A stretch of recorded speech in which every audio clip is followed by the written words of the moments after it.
Welcome back to the Sea Champagne Radio Show. Welcome back, I Love Music Army. Welcome back, Bon Jovi fans, and everybody who's either watched or hasn't watched the documentary that Hulu has put out called Thank You, Goodnight, the Bon Jovi story. We're going to talk about that right now and get into it. I'm going to give you my thoughts, my reaction to it, and how we're doing this Bon Jovi thing. And I got a lot to say about it. I'm going to try to make this short and sweet. And here's my thought on the Bon Jovi documentary. It's rated first online 4.6 out of 5 stars.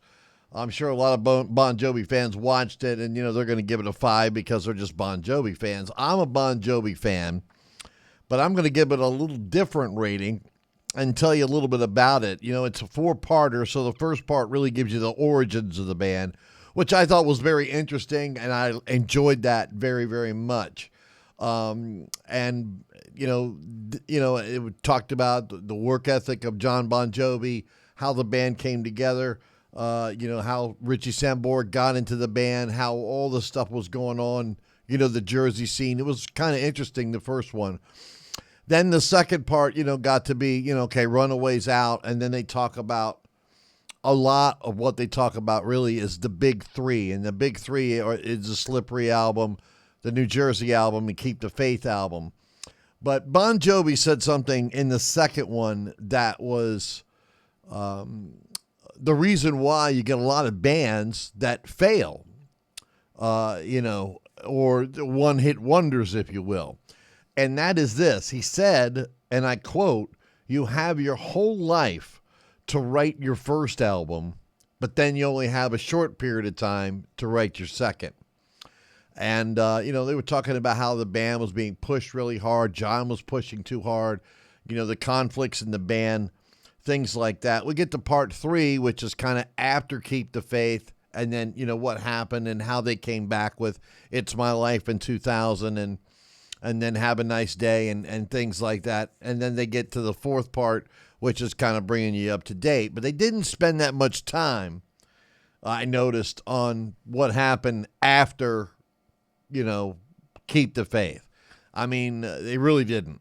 And that just goes to show you, what people want to know about Bon Jovi. It's the old stuff. It's not the new stuff, which I will give you my reaction to his new album here in just a few minutes as well as I continue this documentary discussion here. And I love to hear from you because I read every single comment. Yeah, I do. I'm crazy wild mad like that. I love talking about music and love hearing what you have to say and your opinions on the music. But one thing that I was disappointed in is an interview that John said, "Hey, I didn't tell him what to do. Whatever was said, it was going to be, this way." What I didn't hear is the stories. And I mean, like, hey, I remember one time this happened, Richie and them got in a fight, or, I didn't hear this happen. I just heard, hey, there was a lot of drinking. People were getting into trouble. There was no story where in other documentaries, they actually told a story and said, like in the Eagles documentary, for example, Don Felder gets on there and says, "Hey, I want to know why Glenn and Don are riding in limos and I'm riding in some rental car with 3 other guys. Why do I got to do this? And why do they get this?" And, and then I approached them and then this is what was said and this is what happened. And there's other documentaries where the story, they really got into what was said and what actually happened. So, I was a little disappointed that we didn't get into that. That was one of the things that I was disappointed about the documentary. And we finally get to his voice. He's having, of course, this is in all 4 parts, his voice, what he goes through, what he has to go through to keep his voice in shape, et cetera, et cetera, et cetera. Well, obviously, in my opinion, from what I know, mind you, I could very well easily be wrong, I don't think anybody's doing that. I don't think Sammy Hagar is going through, doing all these things, throat massages, things like that, lasers going into your throat to keep his voice in check. I just think some people are blessed, the Sammy Hagars, the Steven Tylers, There's some guys that can just still sing. They still got it at an age far beyond the age of Bon Jovi. And some don't, and they have to do some things. I think you should take care of your voice. Obviously, he's doing his best to do that. And, so that was kind of crazy wild mad, seeing all the things that he did or does to keep his voice in shape. And then my favorite part of the documentary was where he almost cried twice by realizing his career, he will not be able to do this anymore. And you could see the emotion swelling up in his eyes about how much he loves being out there on tour, how much he loves playing the music live and doing these big shows and doing all these shows, and it's just coming to an end.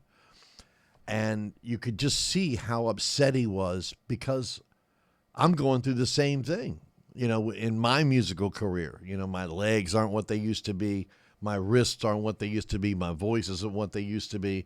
And, all I've ever done in my life is music. So I could really relate to that realism that they brought from him emotionally, pretty much talking about the end, saying that if I can't do it at the level I want to be at, I'm not doing it anymore. He says he's not going to be one of these guys that just rolls himself out there just to do it. And I applaud him for that. The other part of the documentary that I thought that was fantastic was, a part to where he told a little something, very little, about Richie Sambora, how they've never really communicated. And I found that interesting because, they got Richie on this documentary.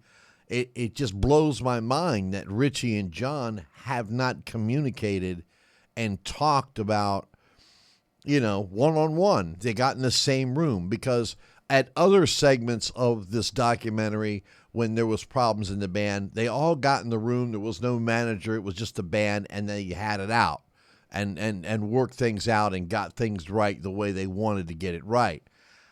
I find it hard to believe that that John and Richie haven't done that, but apparently they haven't.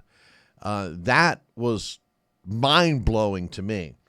And then, you get to the end, and I'm not going to tell you the whole thing. I've already gave you enough spoilers as it is, and I really didn't want to do that for those people that haven't watched the documentary. I do recommend you go and see it. But then they talk about the new album, and I'm going to go with the last 2 or 3 albums here that John has put out.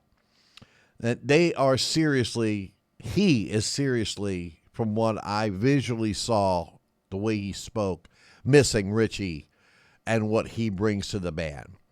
I did see one argument in the band where Richie did speak his mind about Phil X. But let's get back to why, why is this latest album, Legendary from Bon Jovi, not going to be as good as the big 3, if you will?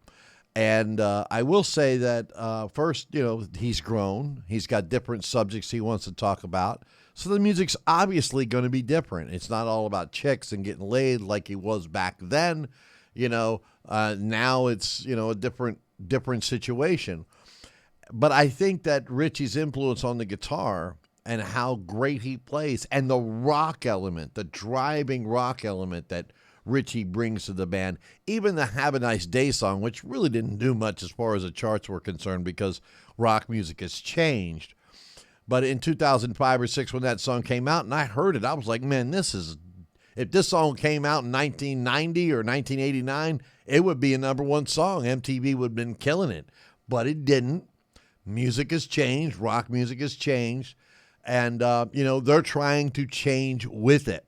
So, for those of us fans who really want to hear music like the old Bon Jovi, he's changed, he's matured, and he's trying to be a new Bon Jovi, and I understand and I get that too. I definitely miss the old days, that rock sound.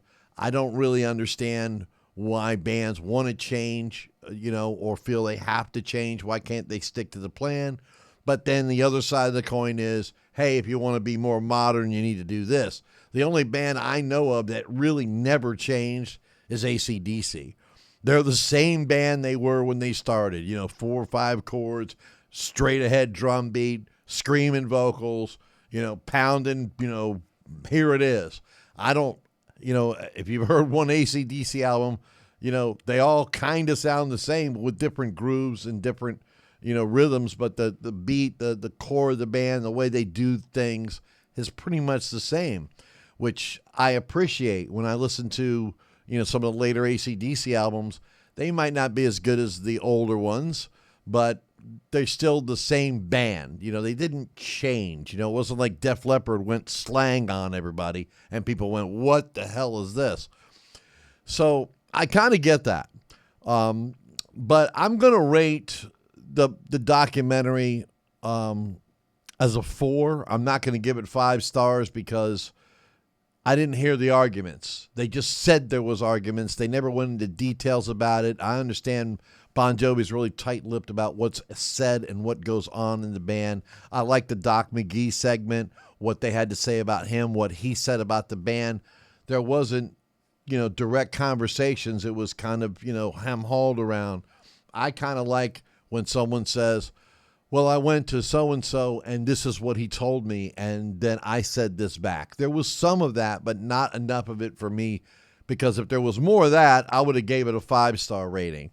Apparently, the guy who did Tom Brady's documentary was the guy in charge of putting this thing together, and I thought he did a good job. 4 stars is pretty doggone good. Now, getting to this new album, Legendary, Bon Jovi and me are about the same age, and I don't know. I just think it's okay. I think it's missing Richie Sambora is what I think it's missing. I think it's missing that driving element when he was young. And they talk about how John's so driven in the video. Not just him, but other people around him about how he drove the band, how he drove himself, how, I think he can do better because he has done better. But you go back to that quote that he said, you got all your life to write the first album. You don't have much time to write the other ones, but now he can afford to do that. He doesn't need the money. He mentioned that in the documentary that he doesn't need to go on tour. He doesn't need to do anything. He's okay. So maybe, John, you can make a better rock album, because fans will gravitate to that. I'm not saying you need to make another Slippery When Wet album. I'm just saying there's a lot of crushing rock grooves on the big 3. A lot of crunching guitars, a lot of driving tempos. I don't hear that much stuff from him anymore, and that, my friends, is disappointing. Well, what do you think about this documentary? Did you watch it? Are you going to watch it? What are your comments? What are your thoughts on Bon Jovi, his voice, what you saw in the documentary? This is what the I Love Music Army is all about. And we want you to be a part of our internet musical global family of friends as we discuss all things music. And that is all things music. I mean, from Bon Jovi to Metallica to, Michael Jackson or a pop artist or something. We talk about all things music, and we want you to be a part of it. Get in on the discussion. We'll be doing some live shows here where I can actually communicate you one-on-one, and we can have some fun talking about music, and I can learn a lot, and I do learn a lot from hearing your comments, what the fans' opinions truly are. Until next time, though, I got to say we got to pay some bills. We'll be back before you know it from the Steve Champagne Radio Show, and we hope you join us as we got some really cool videos coming out.